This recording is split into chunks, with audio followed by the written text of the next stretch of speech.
overcharging, so they must pay more than the holiday area competition appeal tribunal. The woman bringing the claim is Professor Carolyn Roberts from Gresham College. She's an independent author and environmental consultant.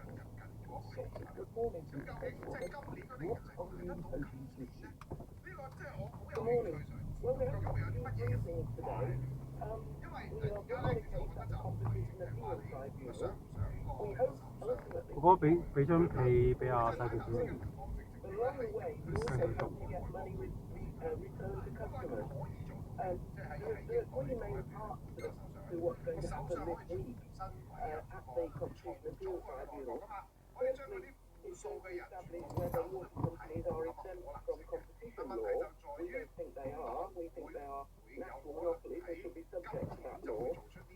Secondly, we are hoping that we will establish that we have the right funding arrangements in place to bring our case against them. So, for example, if we lost the case, we have enough money to pay the water company legal charges.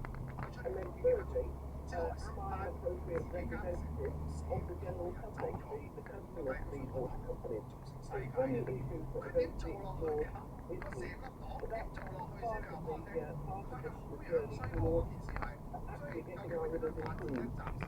It's a legally complex process, this. Now, what the water companies say through their trade body Water UK is the regulator on Office confirmed that over 99% of sewage works comply with legal requirements. If water companies fail to deliver, then bills will be automatically reduced. In other words, they say to you, Professor Roberts, we don't need you, we don't need to leave that. Well, we don't think that the other companies have been declaring the pollution incidents that they have caused, the sewage sewage that the water sewage into rivers that they have caused. So, in fact, the calculations on which the regulator has depended, we say, are wrong. We know Is there a broader problem here, though, Professor Roberts, which is if vast sums were taken out of the water industry by shareholders, the argument is that was happening some years ago. That is less possible now. Indeed, what seems to be happening now is that investors around the world are saying, we don't want to put money into water companies because we're not going to make a decent return. Well, I suppose it depends if you think we should just give up. Over the last number of years, water in rivers has not got better. In fact, in many instances, it's got worse. But something needs to change. You could argue that ours is the last big action to get changed. But it's certainly an action that we hope will actually secure genuine changes in the amount of investment that water companies put into their infrastructure, their pipes and their tanks. Professor Carolyn Roberts, thank you. 24 minutes past 7. When the BAFTA TV Awards take place early next year, they will include 3 children's TV categories, a decision that goes some way towards filling the gap left by BAFTA's Specific Children's TV Awards being axed in 2022. The decision was announced earlier this month, and essentially goes back to an earlier era when children's TV was in the main ceremony. Anne Wood joins us, founder and creative director of Ragdoll Productions, which has made, among other programs, Teletubbies and In the Night Garden. Good morning, Anne. Good morning. You are pleased by this, I imagine. Well, yes, of course. I mean, it would be so easy to be completely obliterated. We've almost, as children's program makers, become an invisible sector because of the lack of finance that has come our way, or indeed that goes in any way into broadcast of children's programs. We are indeed in a parlous state, so for BAFTA to still remember us and put it into the big BAFTAs, as you might say, is a great thing for us. But of course it is, as you said, the same as it was 35 years ago. But I mean, I'm so old I actually won an award 35 years ago. You mean when it was when children's TV was in the Very got highly an award in that time? Yes, exactly, yeah. Because what they and actually, way back, we were also included in the television transmission, that we were considered as an equal, of an equal status almost, with the making of other programs, which of course we did because it takes the same cameras, it takes the same infrastructure they take, all of that is the same. 我哥你禮拜一咧， We are more 下個禮拜一啊， with a particular interest. 你要將所有要 ready 嘅嘢準備晒啊，哥哥。 The industry is in a parlous state. 已經遲咗5分鐘啦，而家。 我爸爸講唔停，我車嚟先。 Increasingly children are turning to YouTube, or when something does get commissioned, is it commissioned on a tiny budget compared to a drama? Yes, it isn't that there isn't advertising. I mean, the BBC, for example, is doing a really good job within very, very limited means. The culprit is when you pitch a show, which we did recently, which everyone says, yes, we like it, we want to do it, but we can only give you 25% of subscription. Now, in the old days, we used to be able to raise money through promises of publishing, donating, whatever else. We never enjoyed doing that particularly, but it was a way of actually getting your budget together, and that's how we made it a night garden. But now, you see, there is no toy industry as such, and when you think Toys R Us have finished, and the whole sector for children has changed absolutely, which is in line, of course, with the TV landscape as a whole, which has changed. But we are really fighting our corner. And without money, and everything costs more, budgets have gone down, costs have risen. It's all a very dreary story, and I don't want it to be dreary, but it is difficult, if not impossible. But the children do need content, don't they? They need good content. And yes, do you just loathe the idea of making content that is seen primarily on YouTube? Well, the fact is, nobody makes content for you. There is no origination. There is no origination by people who understand that children see the world differently to adults and understand the audience and make for the audience. YouTube is about children watch, adults or a lot of parents are very happy to give the child a mobile phone. See, things have changed so dramatically in how we view. And everyone got caught up in the technology of other ways of seeing through the medium of mobile phones, etc., that they forgot that what matters is what you're looking at, not how you're looking at it. So basically, a child will watch YouTube, and they will watch the colours and the patterns, and they will be bemused by it. A very young child will do that. A young child is also capable of making meaning from something, and they don't make meaning from those things. And from Ragdoll Production, thank you very much.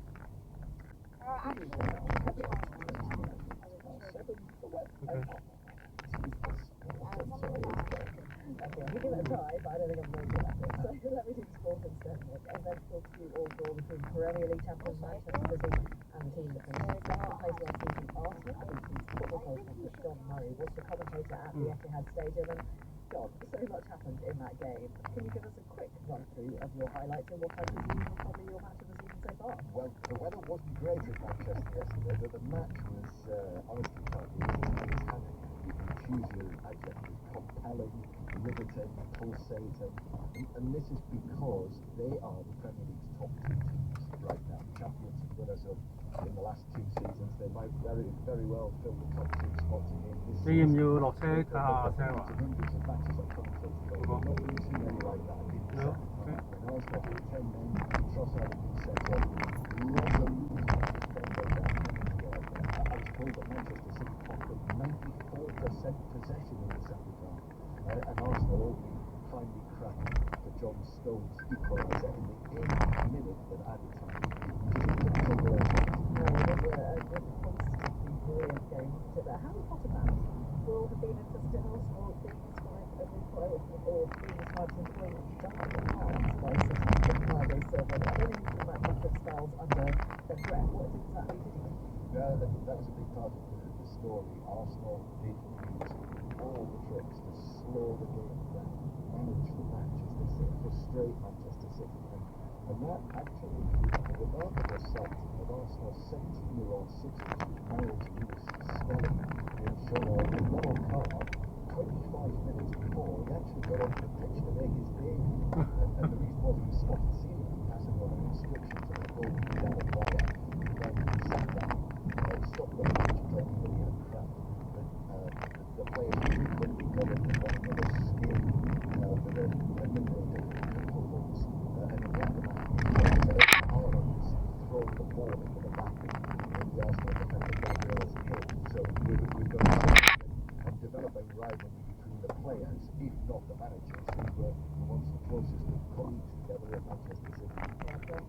headlines, just briefly, John, Manchester City probably looking at that door and not just dropped so it's game money. Several managers that too. Yeah. Pep Guardiola said he's waiting for news on his key midfielder Rodri linked up with what looked like a sharp knee.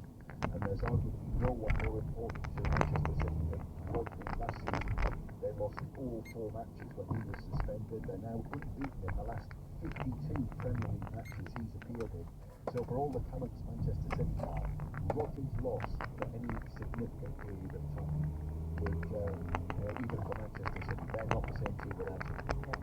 Well, Murray, thank you very much. A few other headlines for you this morning. Brighton and Nottingham Forest 2-all with Norwich and both managers set this match.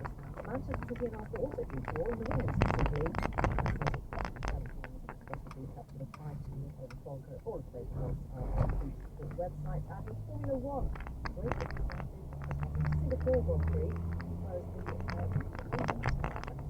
got being given a punishment for swearing in a news conference could speed up his exit from the sport. And Rory McIlroy in second place at the BMW PGA Championship after a playoff was won by America's Billy Horschel himself. This is the shocking moment English football has been dreading. My name is Moses Swayden, and I used to be a professional footballer, but then I got intrigued when I was grad. And I was a match fixer operating in the English league. A match-fixing investigator has highlighted 2 matches he says appear to have suspicious betting patterns. How honestly would I 224. Join me, Sports Strangers Class presents Questions of the Match. 呢個邊度啊？ Listen on BBC 得唔得啊？好似喺呢度嘛 Look at that. ？244。244。你落冇車啊 ？Yeah。 Today on BBC Radio 希望8點鐘去到，我應該希望可以 on time 嗰個，otherwise I will hit 住 beat 住呢嚟嘅好tonight。如果我趕唔到巴士，係嗰個火車嚟嘅。 And this nagging worry that people gathering for this party conference don't know what tune it is they're meant to be singing.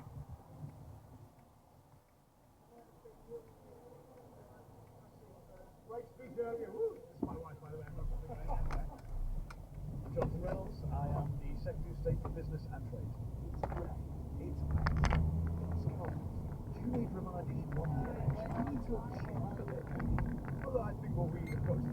Late and on time in between. To deliver has begun, so whether that's lifting the bar amongst your wins or making the rules on planes on your homes or Maybe on time on the train, but if there's any more hold up, I'll be late. I took a decision as a allowance as an example of that because of what we have inherited. That's a tough decision for a purpose, and the purpose is the better it is, the more optimistic, more successful, more prosperous we can ever. The trade unions have waited an awfully long time for this moment. The moment when they can have a reception at a Labour conference with General Secretaries of Trade Unions welcoming a Labour Prime Minister. Trade union leaders will tell you they're always going to want more and demand more, but of course they've got a Labour government. Dave Ward, General Secretary of the Communication Workers Union, what he wants now is for the government to spell out some positive vision. Once you set out the problems that you're facing, you have to then follow that up with this is what we're going to do about it. And I think the Prime Minister has to move into that territory now. The whole country needs to hear what we can do about it. And I believe personally you've got to go with one golden rule. And that is that those local posts and every decision that Keir, Rachel Reeves and all of them make has to be with that in mind. It isn't that the people here aren't celebrating. Of course they're celebrating, for goodness sake. But there is that sense it's maybe just a bit tougher than they were expecting. Reality is kicking in. Listen now to the Labour Mayor of West Yorkshire, Tracy Brabham. There is obviously going to be a honeymoon period. We definitely stepped out that honeymoon period, there's no doubt about it. Well, I can remember it happening, did it? Well, in the polls and his own personal ratings were pretty positive. He's got two. Yeah, and I think it is about rebuilding that confidence, isn't it? And the way you do that is you deliver change, and that's what today's about. The biggest party, the noisiest party in any Labour conference is 你瞓緊覺， Scotland. 我瞓一陣。 This night is noisier than any. Given the 其實 turmoil that 你 they 朝早咧， face 你禮拜一 north of the 咧， border, 你上咗車之後咧， polls 可以 have 瞓 started to drop 瞓幾 again. 耐？瞓半個鐘至 The 9個字， Assembly have said, 先到你 Tories 落車。 know they're delivering Tory-style austerity. Labour's Scottish leader Anna Sarwar is determined that that story will be killed off by the speeches this week. 可唔可以大細聲啲啊？個 We're going to radio cover the嚇 Scottish Labour reception. 嚇？ So noisy. Anna Sarwar, are you feeling up to it? How takes change? Scottish Labour are the most positive, cheerful, hopeful of the Labour family because we're determined. We of course have a UK Labour government all over Scotland, but we've got to build that more hopeful, positive future for Scotland directly in 2026. I don't want to spoil the past, but you've plummeted in the polls since the general election. Just nominate to cheer up a bit. Stop talking about cuts and austerity and all the rest. Well, look, we're very clear that we know we're return to austerity, but look, I think what you're right is people want change, they voted for change, change has begun, and the change is only possible now that we have a Labour government, and change is for a purpose, and that purpose is to build a more positive, more hopeful future for the UK, a more positive, more hopeful future for Scotland. The party is starting, shall we go in?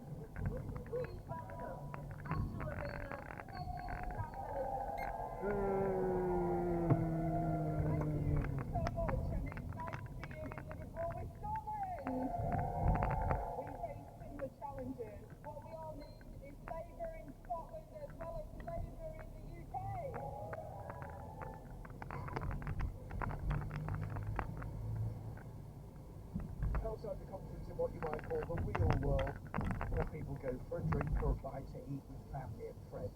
How are those mornings and tough decisions ahead going down? Well, the man who knows is Ian Hoskins. He runs not just this bar, but a series in Liverpool as part of the Mar Pub Group. The moment it feels the messaging that we're getting currently is all about negativity. It's cuts, it's austerity, it's feel the pain. Well, we've been through 40 years of austerity and pain and kind of cutbacks. We need confidence, we need investment, we want everybody, we want to get positivity. You know, at the moment, do the invest. We put that money down because we work so hard on cyber, we take on that extra side, we employ those extra people, and there's a caution there for everybody. Messaging, it really, really counts. If we're making the impression of being careful here, well, what's the long-term plan? The politics of pools and vacuum. And the vacuum of positive stories ahead of this Labour conference has been filled with news that people here dearly wish had never happened. News of squabbles in Downing Street and freeze, free clothes, free specs, free birthday parties, free holidays. Dave Ward of the Communication Workers Union is clear. The freebies have to stop. You can't say you're in it now to change politics and it's all about service to the country and then be in a situation where you take the piss, albeit it's been done within the rules, but it's not the right look. We can't carry on like that. There's got to be a re-look at the rules. I think Labour were going to do that. And pensions facing cuts to the winter fuel allowance. Yeah, they're not going to put up with that. Our members won't put up with listening to that sort of stuff. What do ministers say about that will intrigue something different every day for the past week or so. So what about Jonathan Reynolds, Starmer loyalist and business secretary? Look, there are transparency rules in place for politicians when they're government, when they're opposition. They work slightly differently if you're in opposition. 唔記得整早餐俾你食 Some of the 喎。 focus and attention has come to us. But the test of this government is, are we going to make a meaningful, tangible difference, improvement to people's living standards? That's by which we will be judged after 4 years. And I think that's some of the test, isn't it? People say one rule for them, another for us. I don't like it. You're invited to a whole range of things. As someone in public life, whether you're the culture secretary or shadow, you get invited to things, you're a business secretary, business invite you to what they do. You don't go to most things, to be Frankfurt where you do with there. But I would really strongly say I don't think that is the same, but this is the rules that have been way rightly for many years. That is not the same as what the public objected to with the last government where you had, for instance, in the pandemic, a completely different procurement process for significant conservative donors. I mean, that is a magnitude of corruption which is rightly called out for it. And this is just the transparency that exists for people to look at that. Nothing changed, in other words. No, I think the rules are very, very stringent and will remain so. The word here in Liverpool is that the Chancellor will set out what she calls the prize. In other words, the reward for those painful decisions which will come in next month's budget. She's going to have to do that, because otherwise this party may begin to wonder why and how its midterm blues seem to have started just 2 months into their time in office. And the Chancellor will be with us at 8:10. It is now 7:45, time for Thought for the Day. The speaker this morning is Vishwapani, a member of the Triratna Buddhist School. Good morning. Last week I picked up a pencil and for the first time in many years I started to draw. I was co-leading a retreat with an artist friend who combined meditation with art and poetry. And she told us not to worry about being good. Just start moving your pencil, make a mark. First, I reverted to the point of school where I become self-conscious and lost confidence. But as the week went on, I found myself playing with contrast and textures, looking more closely, finding meaningful images, and becoming absorbed. This enjoyable but apparently useless activity seems far from the list of intractable issues the Labour Party conference is discussing this week. There is a link. Challenges in the NHS are high up the list, and the Darzi report recently told us our collective mental health is deteriorating. This isn't news, and nor are the measures Darzi favours that support people's well-being before their problems reach the clinical level. One approach is social prescribing, and I've seen many projects that benefit people's mental health, volunteering, connecting with nature, or engaging with the arts. One benefit is the connection people make with each other. The activities are helpful in themselves, and what strikes me as a Buddhist is how they engage our attention. 哥哥，爸爸突然間抌低你，真係要走啦。 Stress, anxiety, or depression. 真係好講。 Directed towards the past or future, sometimes with a compulsive force. Many mental health interventions, including creative activities, work by drawing people back to the present. Superficial version of living in the present is the stuff of fortune cookies. But within Buddhism, it's a profound practice. Buddha says, let go of what came before and let what comes next disappear. He adds that the key is how we relate to the present. Don't hold on to what's in between and you'll be at peace. Absorbing ourselves in our present moment experience with awareness or mindfulness has a healing quality, a stimulation of the brain. Making art and being in nature are important precisely because they're useless. They show us the richness is possible when we set preoccupations aside and look more closely, when, responding to what we see or feel, pick up a pencil and start to draw. That was Thought for the Day with Vishwapani. The time now, 12 minutes 8. There is no shortage of international voices this morning calling on Israel and Hezbollah to scale down the intensity of their strikes on each other, including the White House, saying military escalation is not in Israel's best interest. Benjamin Netanyahu, however, says Israel will do everything necessary to restore security. In the last few days, he said, we inflicted on Hezbollah a sequence of blows that it did not imagine. Last Tuesday and Wednesday, pagers and walkie-talkies used by Hezbollah in Lebanon exploded. 2 children were among the at least 39 people killed. The Lebanese health minister says among the thousands injured were many who needed surgery to their face, eyes, or hands, or required amputations. Hezbollah says Israel will face a reckoning. It has continued to fire rockets and missiles into northern Israel, and this morning there have been extensive Israeli strikes on targets in Lebanon. We're talking to Sufi Hasilam, who is Israel's ambassador to the UK. Good morning, Ambassador. Good morning, Isha. Is what is happening now and what's been happening in the last few days the precursor to a ground invasion? First of all, we need to understand the picture. The picture is that since 8th of October, Israel is under massive attack from Hezbollah. We're talking about over 9,000 rockets being fired on our cities. And we are in a situation that I think no country in the world can tolerate, where cities in the north being evacuated, over 70,000 people lost their homes, being refugees in their own country. And you have been striking back against that for all of this time, haven't you? But in the end of the day, after 11 months of intensive diplomatic efforts, the result is unfortunately very poor. Hezbollah still refuses to go beyond the Litani River, as the 1701 UN Security Council resolution demands from Hezbollah, and it's still a major threat to our people. So is this the start of a ground invasion? So as I'm not getting into the tactical aspect of that. I'm just saying very simple. Once Hezbollah will implement 1701 and will be beyond the Litani River, all those fights will stop. Israel is interested in a diplomatic solution, but in the end of the day, after 11 months, we have ghost cities in the north, 70,000 people lost their homes, dozens of Israelis lost their lives, including 12 children in a football game. You probably remember the Majdan Shams attack of Hezbollah. They took brutally the life of 12 children in a football game. Those kind of things we cannot tolerate. Would you acknowledge that the moment that significantly escalated the ongoing situation that you described was last Tuesday's Patriot attack? I'm not referring to the Peter attack. Israel can only take responsibility on the things we are, under our control. And under our control are the airstrikes that are targeting all those rocket launchers. The fact that we are targeting the leaders of Hezbollah, those terrorists, that we're planning to do another 7th of October in the Galilee, in the northern border of Israel.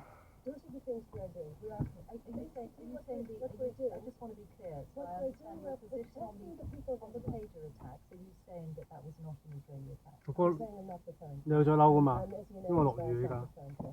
I think we need to go back to what we want to achieve, because I think the whole international community wants to see the 要唔要 escalation. umbrella 你？ And in order to This see is a the significant escalation, moment in the escalation of the last few days. And when Mr. Netanyahu said yesterday, in the last few days we inflicted on Hezbollah a sequence of blows that it did not imagine. 有冇地 Which 方 blows 遮 did 雨㗎 Hezbollah 嗰度？ not imagine? all the airstrikes that Israel is And plenty of allowed those to in do. Ah.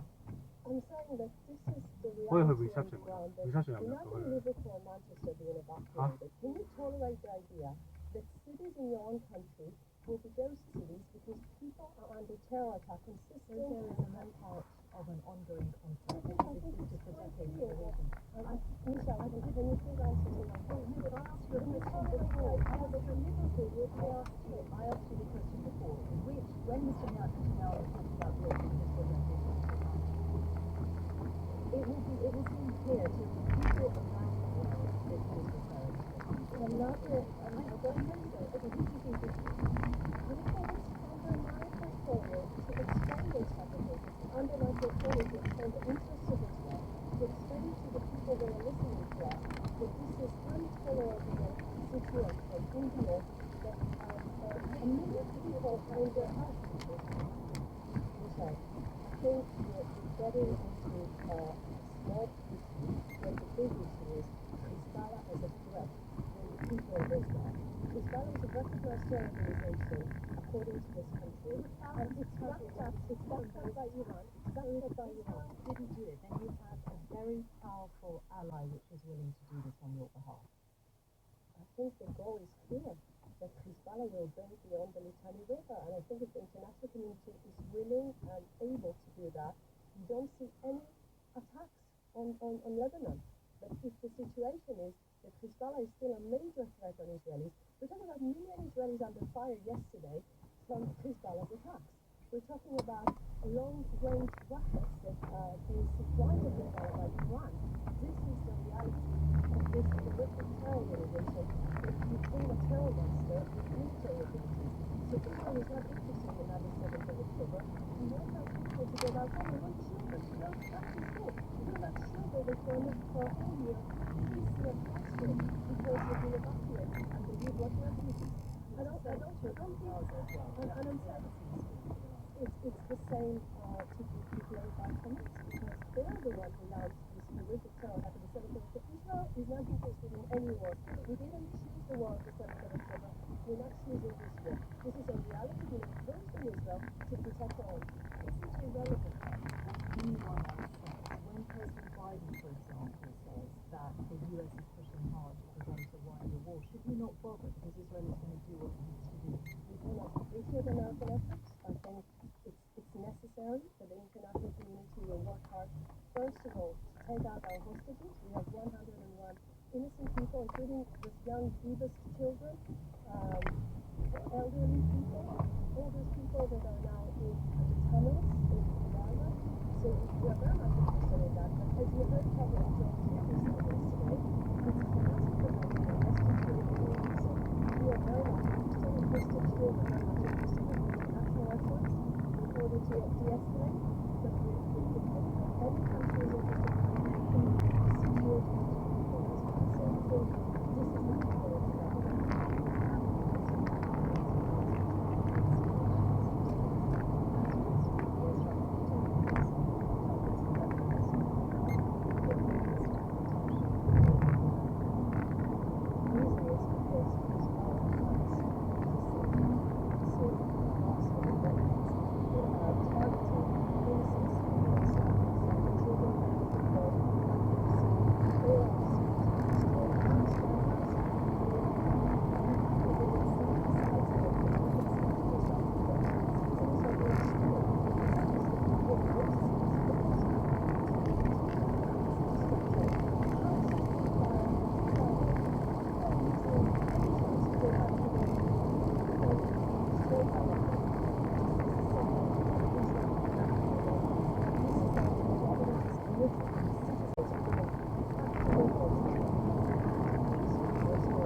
elsewhere, one or two showers, some staying dry. Scotland and Northern Ireland are largely dry days to come today. Fairly cloudy though, best of any sunny breaks through the afternoon, most especially towards the west of Scotland. But in the far north, Orkney, Shetland, Western Isles, could see some rain later. Temperatures today, 12 to 20 degrees. Matt, thank you. It's election time in the United States, but this is social media's world, and the election is just living in it. Accurate information about elections. Unfortunately, it's not as entertaining as false information. Join me, Mariana Spring, as I uncover how life online is shaping American people and American politics. None of us know what's going on, but we do all know that something isn't right. Deepfakes, polarizing algorithms, hate, and conspiracy theories. To me, there's no other logical explanation. That entire thing was staged. Why Do You Hate Me USA starts on Radio 4 and BBC Sounds this afternoon at 4:30. Coming up in the next hour, the Chancellor Rachel Reeves wants to cheer us all up. Catchy. You're listening to Today on BBC Radio 4 with Nick Robinson and Michelle.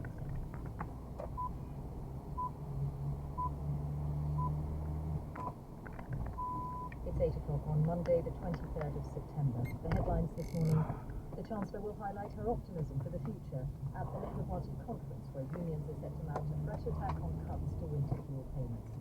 Former Defence Secretary Sir Ben Wallace is facing questions about a move to protect the SAS from allegations of war crimes in Afghanistan. 應該係8點鐘你哋要去到學校。 is intensifying with some of the most intense airstrikes in the current conflict.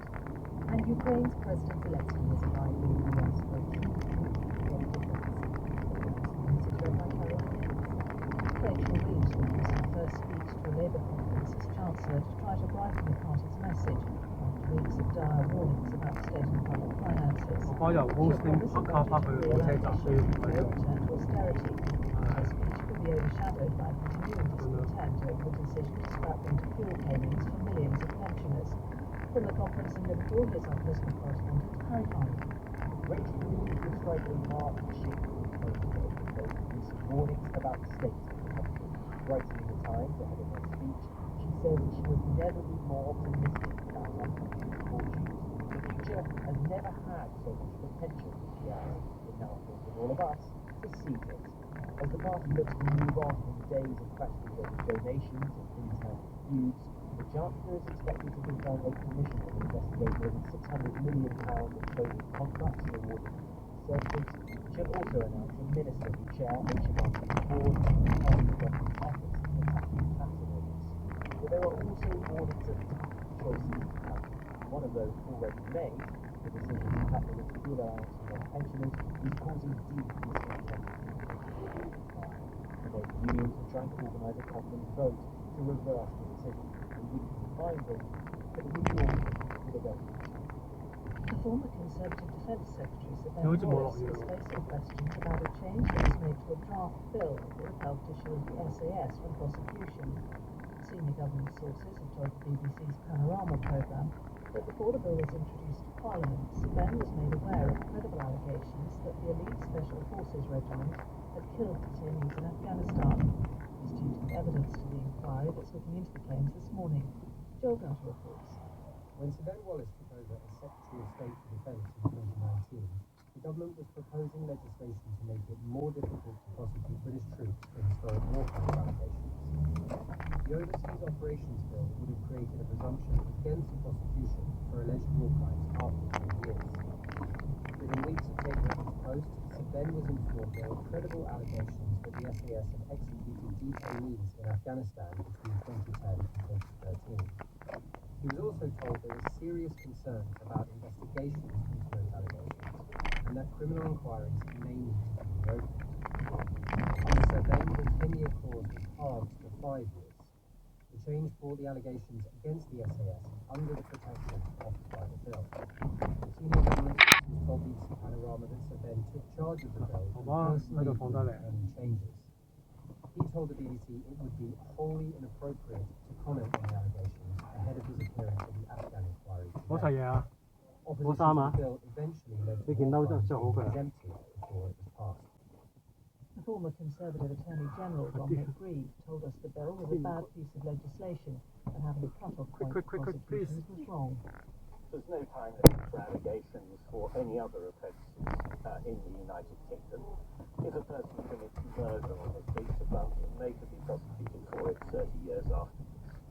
So, providing a special provision for armed forces personnel, which was the intention behind this legislation, was, as a matter of principle, wrong. It's absolutely absurd, and that's why it failed to get through the House of Lords in its original form. The Israeli military says it's conducting extensive strikes on Hezbollah targets in Lebanon. Last night, President Biden said the US would do everything it could to stop a wider war breaking out after a weekend of heavy cross-border fire. Our Middle East correspondent Hiram Nell reports from Jerusalem. Social media videos show large blasts in southern Lebanon, where the Israeli military says it's begun widespread strikes on Hezbollah targets after identifying plans for large-scale rocket fire towards Israel. Israel says today's strikes are expected to be more significant than the heavy bombardment of yesterday. Its military spokesperson, Rear Admiral Daniel Hagari, said this morning that residents of southern Lebanon had been given a message to keep their distance from Hezbollah posts. Asked by reporters about a possible Israeli ground incursion, he said that Israel will do whatever is needed to return evacuated residents of northern Israel safely to their homes. Yesterday, Hezbollah launched missiles deeper into Israeli territory, while the armed group previously said it would fight on until there was a ceasefire in Gaza. Its deputy chief, Naim Qassem, told mourners at a funeral for a top commander killed by Israel in Beirut last week that an open-ended battle of reckoning has now begun. Ukraine's President Zelensky has arrived in the US for talks about how he plans to end 2.5 years of war with Russia. He'll meet Joe Biden, address world leaders at the UN, and lay out his proposals to Congress. Years following developments in Kiev. Volodymyr Zelensky began his trip by visiting an ammunition factory in Pennsylvania as his main appointment would come when he unveils what's being described as a victory plan later this week. Joe Biden will be the first to see it. He was hoping to convince the outgoing president to take some final significant decisions in Ukraine's favour during his last months in the White House. With an eye on the future, Mr. Zelensky also plans to meet the Democratic and Republican presidential candidates, Kamala Harris and Donald Trump. Speaking en route to the US, the Ukrainian leader said his country needed diplomatic support to bring about peace and weapons. He's likely to push for permission, so far denied, to use Western-made long-range missiles on targets inside Russian territory.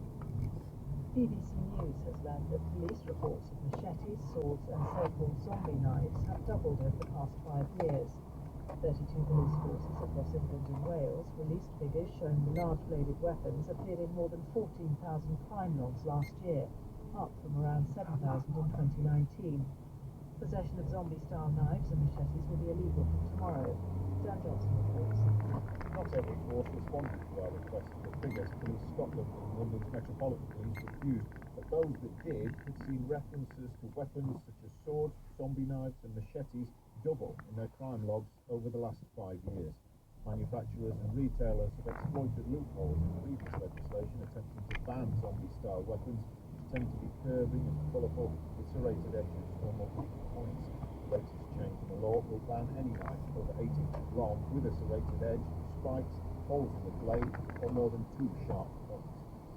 The final phase of the Post Office inquiry will begin today, looking at current practice and procedure at the business. The inquiry was set up after hundreds of sub-postmasters were wrongfully convicted of stealing money from branches based on evidence from the faulty Verizon IT system used by the Post Office. Here's our business correspondent, Emma Simpson. So far, this inquiry has been investigating what happened in the past.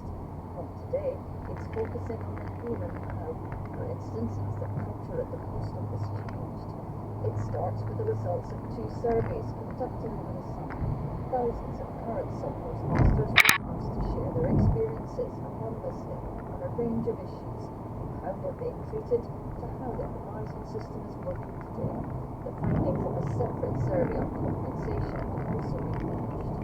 These views will set the scene for 6 weeks of evidence. The Social Democrat governor of Brandenburg in eastern Germany has urged his party to improve its policies. Rejected with a narrow ability to defeat the AfD in the state election. Regional results have been released to these marginal victories as the 2%. Celebrations have been held to mark the 50th anniversary of launch of CFAX. Groundbreaking to University's teletext service used folded text and chunky graphics to provide news, weather and sports reports. It's discontinued in December 2012. Tim Reports. CFAX was revolutionary. The first TV news didn't have to wait for a news bulletin. By dialing up a local information was available at the touch of a button. Engineers used spare line technologies to transmit text. Became the suitable TV set. In 1974, they TVs were open to be seen.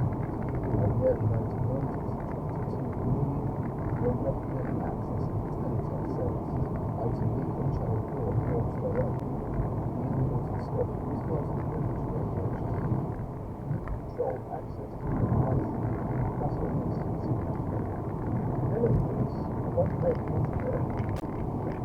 overtaken by Tottenham. The BBC's Scottish Racing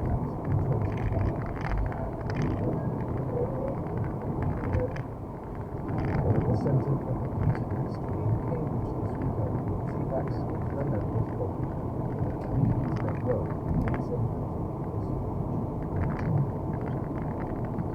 Cozy Cameron is now to the next state. The sense of fear and foreboding. That is what this new global government has generated since coming to office. According to one of them, the man who's the chief economist at the Bank of England until quite recently, and how they screams for rain, it seems. Consumer confidence has plummeted in recent years. And earlier on the programme, we heard from Ian Hoskins going to check on policy questions here in Liverpool.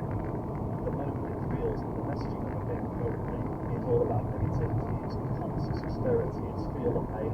What we've been through 40 years of austerity and pain and kind of comebacks. We need confidence, we need investment, we need growth. Everybody want to hear positivity. At the moment we go, do we invest? Do we put the money down into refurbishing our side room? Do we take on that extra side? Do we employ those extra people? And there's a caution there for everybody. Today we're told that the charts are here, and with the confidence in the people, we're trying to choose a one. Is it Good morning. It's been all doom and gloom since the election. Have you cheered up? Well, when I became Chancellor, I learnt about the £22 million black hole, which the previous government had come up from the country, come up from Parliament. I had a choice. I could have continued that cover up and just pretended it wasn't there, or I could be open and honest with people about the scale of the challenge and that the path ahead would be harder and steeper than we had previously anticipated. Can't forget that. The reason the Conservatives lost the election is not because the economy was doing well and public services were in great shape. The exact reverse. People understand that there are difficult choices ahead. But what I'm setting out today in my conference speech is the prize if we can bring stability back to our economy, the pro-business, pro-growth reform to bring investment back to Britain. But the prize if we can do that is strong growth, wealth in all of our communities, good jobs, paying decent wages, more money in people's pockets, and more money for our frontline public services, particularly our health service. That Mr. He's got businesses just down the road from here. He's saying, I am not spending, I am not investing because of the doom and gloom that you are spreading. There are businessmen all over this city trying to catch your ear, and they're all saying to me, why are they talking the economy down? Well, there's two things. We are being honest about the scale of the public finances challenge, but then we are also delivering on the pro-growth, pro-business reform of the planning system to get Britain building. We want to build 1.5 million homes, the data centres, the energy infrastructure, the research labs. And we have created a national wealth fund to bring homegrown industries and good jobs to all parts of Britain, reforming the pension system to unlock money to help scale up and start up businesses to grow and get the better returns of pension savers.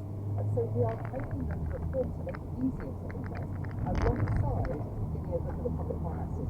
But let's be clear, if we don't get a look at the public finances, if we allow things to continue as they are, then spending is not matching our tax receipts, and then we will continue instability, chaos in the public finances, which has caused so much damage.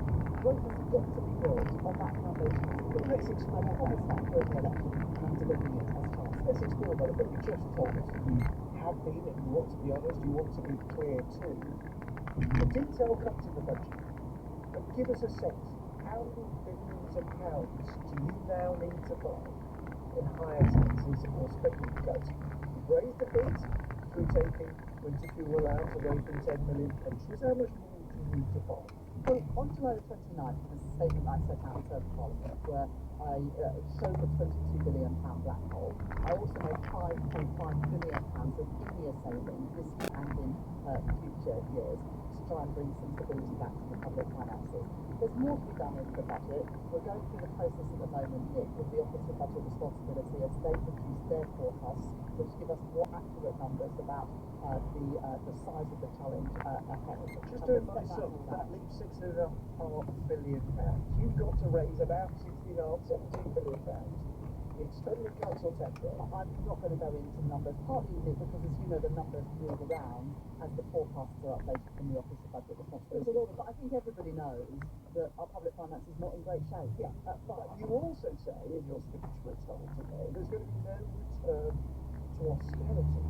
But when I talk to ministers here, that's not what it feels like today, because you're telling them they've got to save money. Now, what do you mean no return to austerity? Do you, for example, mean that no government department will have its budget cut in real terms? Okay, we're going to set that out in the spending review. We're doing the spending review in two parts. There will be the settlement for next year, made on October the 30th at the budget, and then next spring we'll be doing the settlements for the next 2 years. But there could be real cuts in government departments that are not protected. The IFS, the respected independent think tank, says that if you change nothing, over the next 4 years, all those departments are not protected, things like other than defence, things like other than health, they all get cut year after year after year. Well, that's real term is 6%. That's under the previous government. That's why we're going to be updating the spending trajectories in the spending review both in October and then next spring. But I'm not going to give you detailed numbers. No, but I'm not, but we're not having austerity either. There won't be a return to austerity. There will be real term increases to government spending in this Parliament. But I've also been really clear here that the only way to sustainably fund public services is through growing the economy. But you have to know what meaning the phrase "there will be no return to austerity" has if you can't tell us what spending will be. And if I'm to agree with all the independent experts says government departments will have cuts. But that's under the previous government plans. What I'm saying is there will not be real terms cuts to government spending, but the detailed department by department spending will be negotiated. But we also need to reform our public services. It's not just about how much money you put in, it's about how you run government departments and how you run frontline public services. It's why all of our ministers are working with Peter Kyle at the Department for Science, Innovation and Technology to bring new innovation public services so we can do things better, not just spend more money. And of course money is needed, but it's needed alongside reform. So you've already made to run public services for 40 years. They are in a mess. We need to reform how we run public services. So, the reason I pursued this with you is you, Labour, the Labour Chancellor, have already made cuts. We'll come to interview in a second.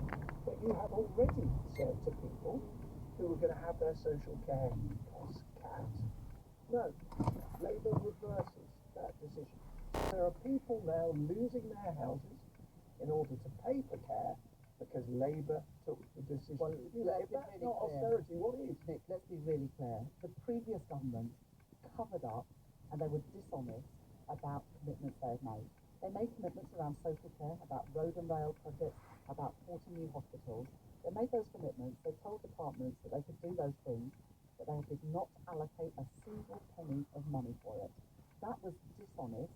It was being dishonest with people about what was coming. And then during the election campaign, they doubled down on it. During the election campaign, the Conservatives promised more tax cuts, more spending, knowing all the while that the money wasn't there. Now, we have done the responsible thing. Well, hold on. Were you honest when you went into this election? Didn't mention you were going to cut winter fuel allowance for 10 million people. But this was you not now cut it for 10 million people. And when this conference votes against it, when it looks like it will, you need to clear that's what they'll do. What are we told? You're going to ignore them. You don't care what the conference votes for. Well, Nick, I was not planning to make these changes to winter fuel payments. These were not changes that I expected to make or wanted to make. But when faced with a situation when there's a £22 billion black hole, not some year in the future, but this year in the public finances, it requires difficult decisions. But the alternative is allowing our public finances to once again get out of control, and all the implications there for interest rates and mortgages. And so these are decisions that were necessary in the circumstances in which we We'll have other decisions to take on tax. Are people right to be saving now, not to be spending, because they're anticipating that those tough choices you talk about are going to hit them and hit their wallet? Well, Labour made a commitment in our manifesto around working people, and we said because we understood the cost of living pressures that working people were facing, we were not going to increase the basic, higher or additional rates of income tax, national insurance, or VAT. We want to protect working people. We also made a commitment to cap corporation tax at its current rate for the duration of this parliament. And we will stick to our manifesto commitments. But let's talk about what you haven't said so far. You see, you wrote a pamphlet about the everyday economy. You supported a wealth tax. Now you've helpfully said to us you don't support a wealth tax anymore. So let's go through some of the other things. You said then, council tax, said Rachel Reeves, is overdue a revaluation and revision of its existing bands. Still believe that? Well, that was a pamphlet that I wrote 7 years ago, and since then we've gone through some turbulent times as a country. My number one priority as part of this right now is to grow our economy. Sure, but do you still believe that? Exactly. Well, look, we're not going to be bringing in a wealth tax, but there will be a number of difficult decisions around tax and spending and welfare. Well, council tax might have land I'm not said you're in favour of. I'm not could help raise tax more fairly, said Rachel Reeves. Nick, I am not going to write a budget on this programme. I've said that this is going to be the most pro-growth and pro-business government that I've had. It's a correct challenge, Charles. You've got 13 seconds to tell us about Doomsday Bunkers. I suspect you've been in one. We'll find out.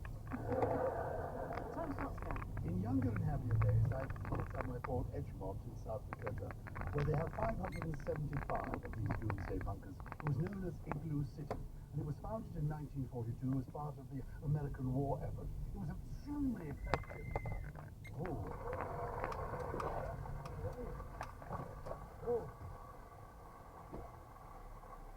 Giles speaking as the whistle went, gains the point. And also, this next subject is for you, Giles. This is wonderful, Giles. This topic is the importance of a ground sheet. The importance of a ground sheet, and your time starts now. I'd rather have a sticky carpet. Covered with a ground sheet. I will work with that. The one time I took part in a threesome, it must be said, there were 2 no-shows, but it was a very happy evening. We did this during an interval in a production of The Importance of Being Earnest, in which I played Lady Bracknell. It was al fresco, out of doors, and the importance of the ground sheet really came... Okay, now, it's a wrong challenge. Might not be. No, wrong challenge.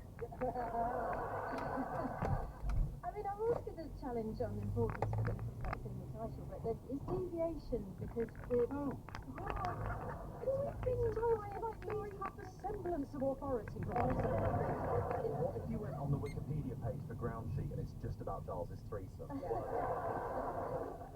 So what your challenge was I'm going to go deviation. I'm going to go that we're now in a world that I don't want to enter. I mean, You want to hear the full story, and now in Regent's Park, appearing in an open-air production of The Importance of Being Earnest. Yes, where's the And I'm ground going to sheet? explain, well, the ground sheet's just coming on because I slipped as I went on, because they failed to put out the ground sheet.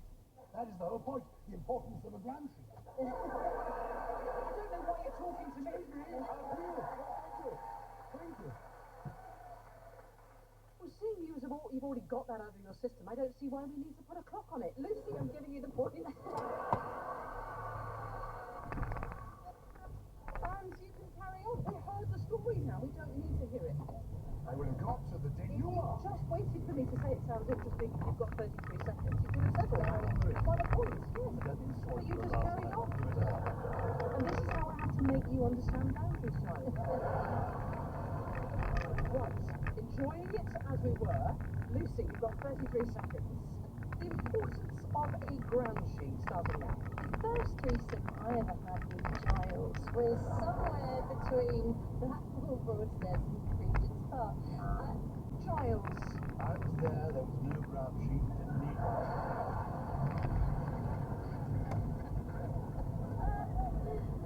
That is true. I think Lucy's going to tell us the importance of that ground sheet. So, Giles, your challenge was? Valid. My challenge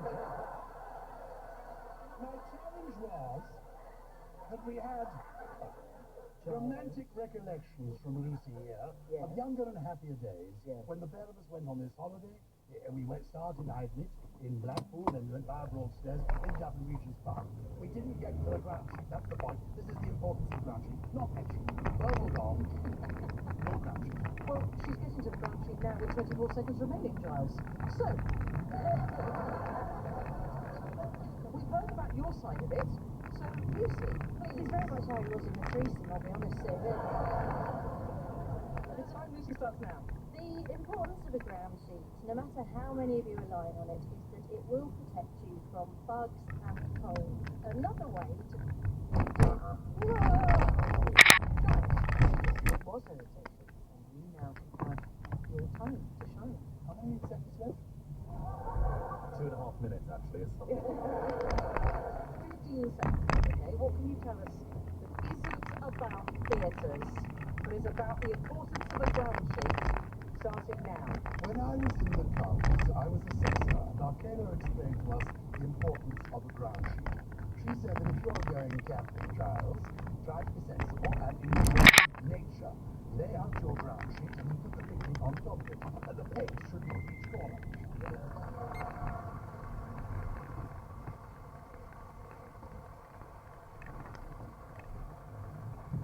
And that's the end of that round. So, well, I can see the scores. We have Giles speeding up in front. Second place we've got Glenn and then Lucy and Desiree. So, round 2, and Lucy, we're back with you again. And your subject is teaching your grandmother to suck eggs. Can you speak without hesitating, repeating or deviating on teaching your grandmother to suck eggs? Your time starts now. Teaching your grandmother to suck eggs is a very important thing to do in a cost of living crisis with an aging population. My grandmother could suck an egg clean in 3 seconds. She and my grandfather were married for 50 years. I'll leave you to draw your own conclusions. Teaching your grandmother to suck eggs is a phrase that suggests a younger being patronising an elder. If the reverse is true, we call it grandsplaining.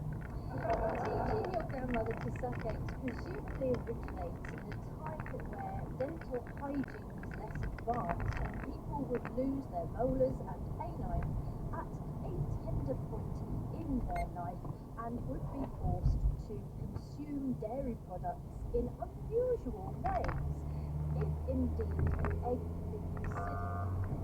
That's right. I don't know if this is deviation, but an egg is not a dairy product. Oh. I was just about to come to that. Eggs are not dairy products. What the hell fell out of my council? It's true, so to give you the point, it was deviation. It was just a slip. Lucy, you did brilliantly. You spoke for 41 seconds. It was beautiful. That was an eloquent pageant, my friend. But that's right, you've got it. 19 seconds remaining on teaching your grandmother to suck eggs, starting now. Teaching your grandmother to suck eggs is an important aspect of her training. If you eventually would like to see her rise up like Rocky Balboa on the steps of the Philadelphia National Museum, like the champion that she was born to be, swinging in that ring, your grandmother will thank you for teaching her to suck eggs because she will have the protein that is...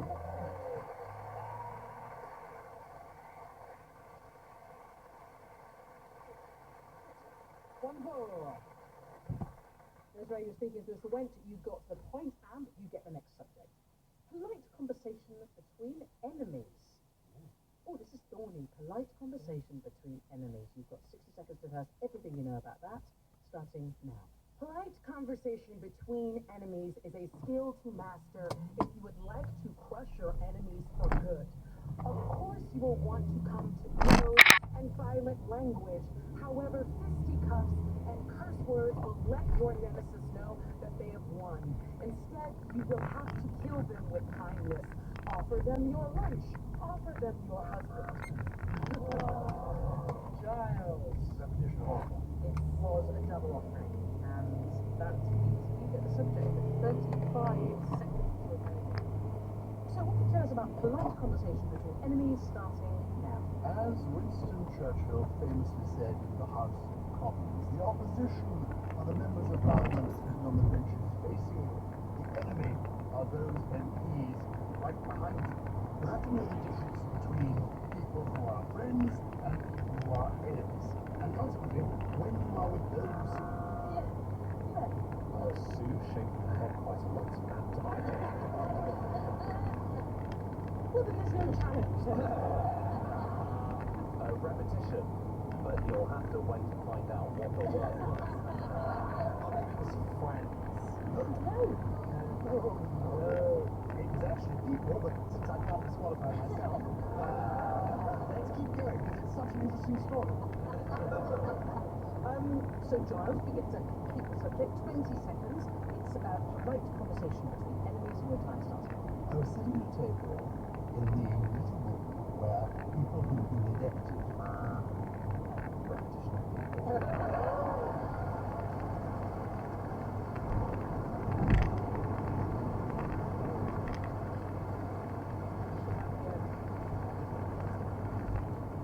Back in the neck,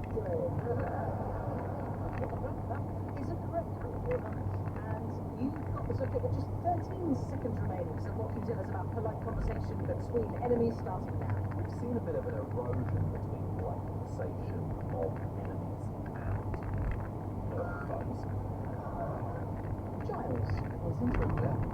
then yes, you've been trying to There was a touch of hesitation. and I'm inclined to agree with your hesitation. How did I blow that? 13 seconds. Easily done. Right, Giles, back with you. Polite conversation between enemies, 6 seconds, bring it home. Time starts now. Michael Foot, Tony Benn, and I, what an extraordinary threesome it was. We were, so yes.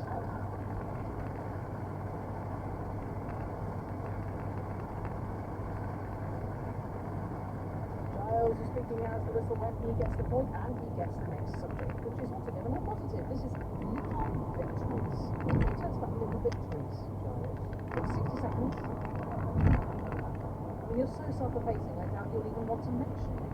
But should you bring yourself forward to discuss such a thing, we'd love to hear what you've got to say. Little victories, without hesitating, repeating, or deviating when your time starts now. That's, I think, why I come here in search of little victories. Those moments when you triumph, pathetically, I know, by pressing your buzzer in the hope that you'll get a score not just for me, the victories today at my age, or that I can manage the soccer, down the goal. It's an extraordinary thing. I have to say, the whole day begins with little victories. As I look into the mirror and feel, yes, I look like my father now, but not quite like my father when he lost his teeth. There is still some hope.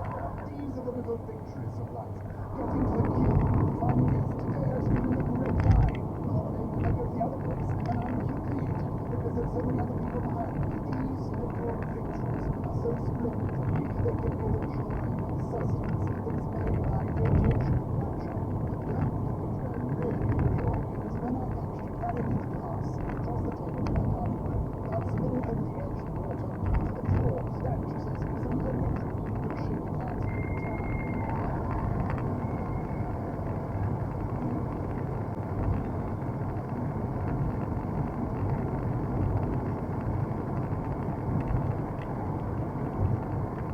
The magnificent poetry of that child speaking about little victories. He gets to score time complete extra points, and that's the end of that round.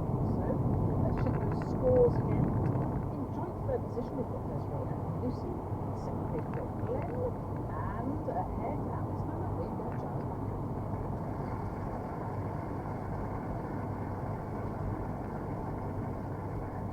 Lucy, the next subject for you, it's we can divide it into this. It's the opposite of herbs today. Coriander. Can you speak for 60 seconds, hesitating, repeating, or deviating on the subject of coriander? Your time starts. Coriander is a wonderfully aromatic herb which I find to put in curries, in stir fries, or salads, and then I don't have time to make those things, and instead I find fish fingers and chips in the air fryer, and the coriander turns to a black slime at the bottom of my fridge, which I ferment. Coriander is also the name of a restaurant in Hatch End, suburb of London, and it is a marvellous establishment which I go to very frequently and shall go to more now. Oh, Giles. That's it, right? I got the advert in, so it's fine. It'll be free for McDonald's next time. Giles was a great challenge.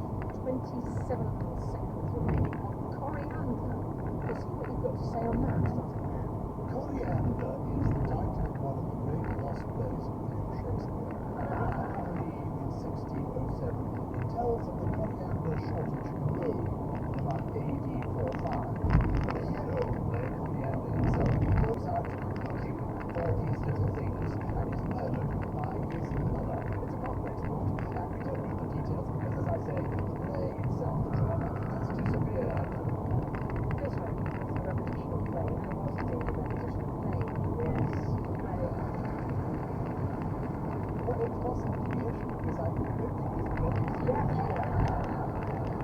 Well, you agree then, sure. I mean, for a while, I just thought, is this a long, extended thing about coriander lateness? But then I just thought, I don't want to go there. I really don't.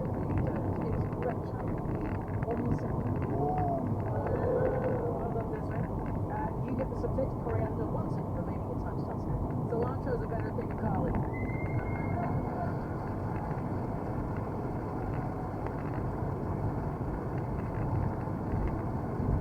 Leg will be next. A 5-second count. You speak on the subject.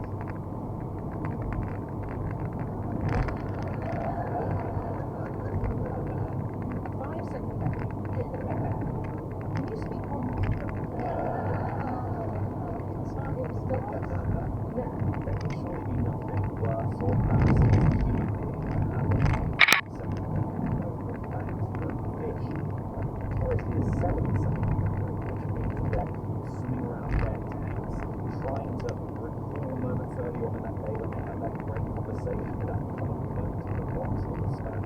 Unfortunately, we as Homo sapiens do not usually suffer from this affliction. If it did happen to me, I would be forced to be like Guy Pearce Memento, constantly tattooing my body on learning different things that had happened the previous day. You forgot to buy milk, you need to purchase coffee later. Have that restaurant reservation. See, fantastic tattoos, all of them. But it would be a That's a must for you guys. repetition of tattoos. Really, it was tattoos about tattoos.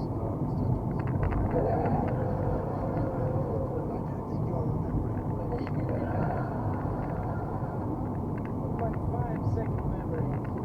I believe he said he was going to go to tattoo himself like on Memento and tattoos.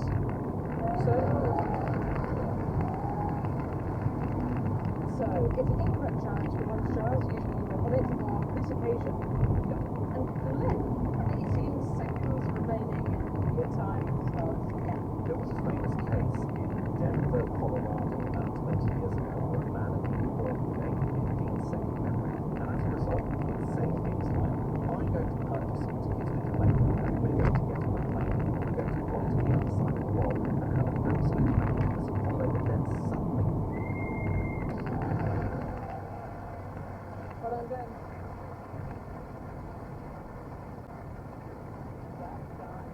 Glenn was speaking as the whistle went, means he got the point there. Well done, you. And sadly, we've come to the final round.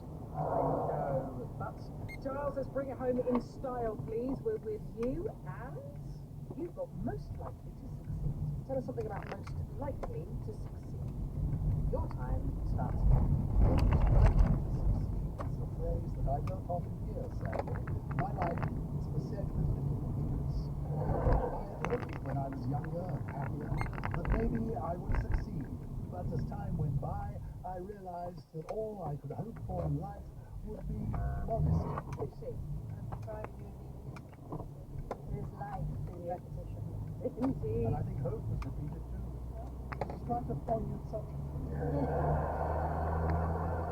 It's a great challenge, Lucy. Well done. You get the subject, got 41 seconds.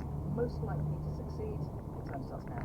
I was never voted most likely to succeed at school. I was voted most likely. Desiree. Yes. Repetition was right incorrect. Yes, there was indeed a repetition. And 36 seconds. The topic is yours, starting now.